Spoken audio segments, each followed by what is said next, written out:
राज्याचे जलसंपदा मंत्री राधाकृष्ण विखे पाटील यांच्या विरोधात तब्बल 8.5 कोटींच्या बोगस कर्जमाफी प्रकरणी फसवणुकीचा गुन्हा दाखल करण्यात आला आहे।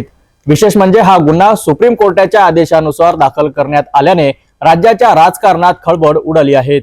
राधाकृष्ण विखे पाटील यांच्या अधिपत्याखाली असलेल्या पद्मश्री विठ्ठलराव विखे पाटील सहकारी साखर कारखान्यात कथित 8.5 कोटी रुपयांच्या बोगस कर्जमाफी प्रकरणात गुन्हा दाखल झाला आहे। सुप्रीम कोर्टाने दिलेल्या स्पष्ट आदेशानंतर लोणी पोलीस ठाण्यात विखे पाटील यांच्यासह एकूण 54 जणांविरुद्ध फसवणुकीचा गुन्हा दाखल करण्यात आलाय।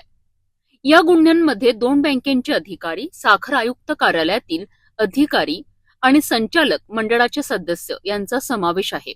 फिर्यादी बाळासाहेब केरुनाथ विखे यांनी केलेल्या आरोपांनुसार 2004 ते 6 या दरम्यान गळीत हंगामात सभासद शेतकऱ्यांच्या नावावर बनावट कागदपत्र तयार करून एकूण 8 कोटी 86 लाखांचे बेसल डोस कर्ज मंजूर करून घेतलेत। हे कर्ज प्रत्यक्षात शेतकऱ्यांना मिळालेच नाही, तर कारखान्याने आणि संबंधित बँक अधिकाऱ्यांनी संगनमत करून अफरातफर केली।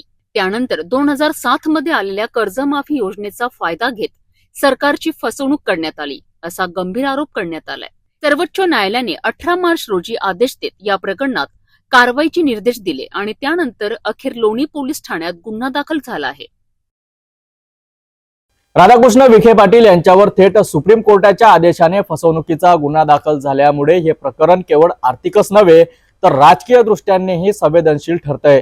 आता पुढील टप्प्यात पोलिसांचा तपास काय वळण घेतो याकडे संपूर्ण राज्याचं लक्ष लागलंय।